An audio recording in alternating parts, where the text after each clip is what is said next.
ലോകത്തെ ഞെട്ടിച്ച വിമാന അപകടമാണ് കഴിഞ്ഞ ദിവസം അഹമ്മദാബാദിലുണ്ടായത്. 230 യാത്രക്കാരും 12 ജീവനക്കാരുമായി ലണ്ടനിലേക്ക് പറന്നുയർന്ന വിമാനം മിനിറ്റുകൾക്കുള്ളിൽ തീഗോളമാവുകയായിരുന്നു. ഇന്ത്യയുടെ ചരിത്രത്തിലെ ഏറ്റവും വലിയ രണ്ടാമത്തെ ആകാശ ദുരന്തമാണിത്. വിമാനത്തിലുണ്ടായിരുന്ന 241 പേർക്കാണ് ജീവൻ നഷ്ടമായത്. അപകടത്തിൽ നിന്ന് അത്ഭുതകരമായി രക്ഷപ്പെട്ട വിശ്വാസ് കുമാർ എന്നയാൾ ആശുപത്രിയിൽ ചികിത്സയിലാണ്. വിമാനത്തിന് തീ പിടിക്കുന്നതിന് തൊട്ടു മുമ്പ് എമർജൻസി വിൻഡോ വഴി പുറത്തേക്ക് ചാടി രക്ഷപ്പെടുകയായിരുന്നു അദ്ദേഹം. ഈ സാഹചര്യത്തിൽ ഏറ്റവും കൂടുതൽ ഉയർന്നു കേട്ട ചോദ്യം വിമാനത്തിലെ ഏറ്റവും സുരക്ഷിതമായ സീറ്റ് ഏതാണ് എന്നാണ്. വിമാനത്തിന്റെ മുന്നിലോ മധ്യത്തിലോ പിൻഭാഗത്തോ ഏത് ഭാഗത്താണ് കൂടുതൽ സുരക്ഷ ഉറപ്പാക്കുന്നത്?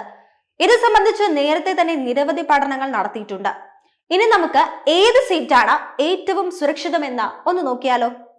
വിമാനത്തിലെ സുരക്ഷിത സീറ്റ് ഏതാണെന്നതിനെ സംബന്ധിച്ച് നിരവധി പഠനങ്ങൾ ഇതിനോടകം നടത്തിയിട്ടുണ്ട്. എന്നാൽ കൃത്യമായ ശാസ്ത്രീയ പഠനങ്ങൾ നടന്നിട്ടില്ല.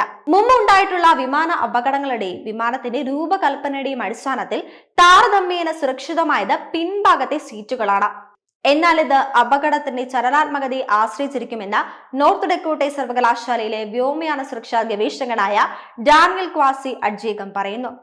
വിമാനത്തിന് പൂർണ്ണ നാശമുണ്ടായാൽ അതിജീവിക്കാൻ കഴിയില്ലെന്നും അദ്ദേഹം ചൂണ്ടിക്കാട്ടുന്നുണ്ട്. 1971നും 2005നും ഇടയിലുണ്ടായ വിമാന അപകടങ്ങളെ കുറിച്ച് നടത്തിയ പോപ്പുലർ മെക്കാനിക്സ് എന്ന മാഗസിനിൽ നടത്തിയ പഠനത്തിലും പുറകിലുള്ള സീറ്റുകളാണ് ഏറ്റവും സുരക്ഷിതമെന്ന് പറയുന്നു. വിമാനത്തിലെ മറ്റ് സീറ്റുകളെ അപേക്ഷിച്ച് മധ്യഭാഗത്തെ സീറ്റുകൾ സുരക്ഷിതമല്ല. കാരണം വിമാനത്തിന്റെ ചിറകുകളിലാണ് ഇന്ധന ടാങ്കുകൾ ഉള്ളത്. അതിനാൽ അപകടമുണ്ടായാൽ ഇത് പൊട്ടിത്തെറിക്കാനുള്ള സാധ്യത ഏറെയാണ്. 1971 ശേഷമുണ്ടായ 20 വിമാന അപകടങ്ങളെ കുറിച്ച് US national transportation safety board നടത്തിയ പഠനത്തിൽ പിൻ സീറ്റിൽ ഇരിക്കുന്നവരുടെ അതിജീവന സാധ്യത 69% കണ്ടെത്തി. മുൻ സീറ്റിൽ ഇരിക്കുന്നവർക്ക് 49%, മധ്യഭാഗത്തെ സീറ്റുകളിൽ ഇരിക്കുന്നവർക്ക് 59% അതിജീവന സാധ്യത. ഇനി നമുക്ക് മുൻഭാഗം സുരക്ഷിതമല്ലാത്തത് എന്തുകൊണ്ടാണ് എന്ന് നോക്കാം.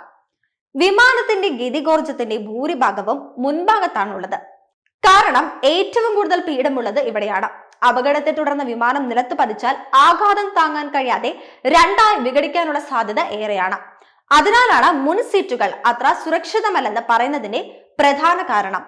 ഇനി നിങ്ങൾ വിമാനയാത്രകൾ പോകുമ്പോൾ ഇക്കാര്യങ്ങൾ ശ്രദ്ധിച്ചാൽ വളരെ നല്ലതായിരിക്കും.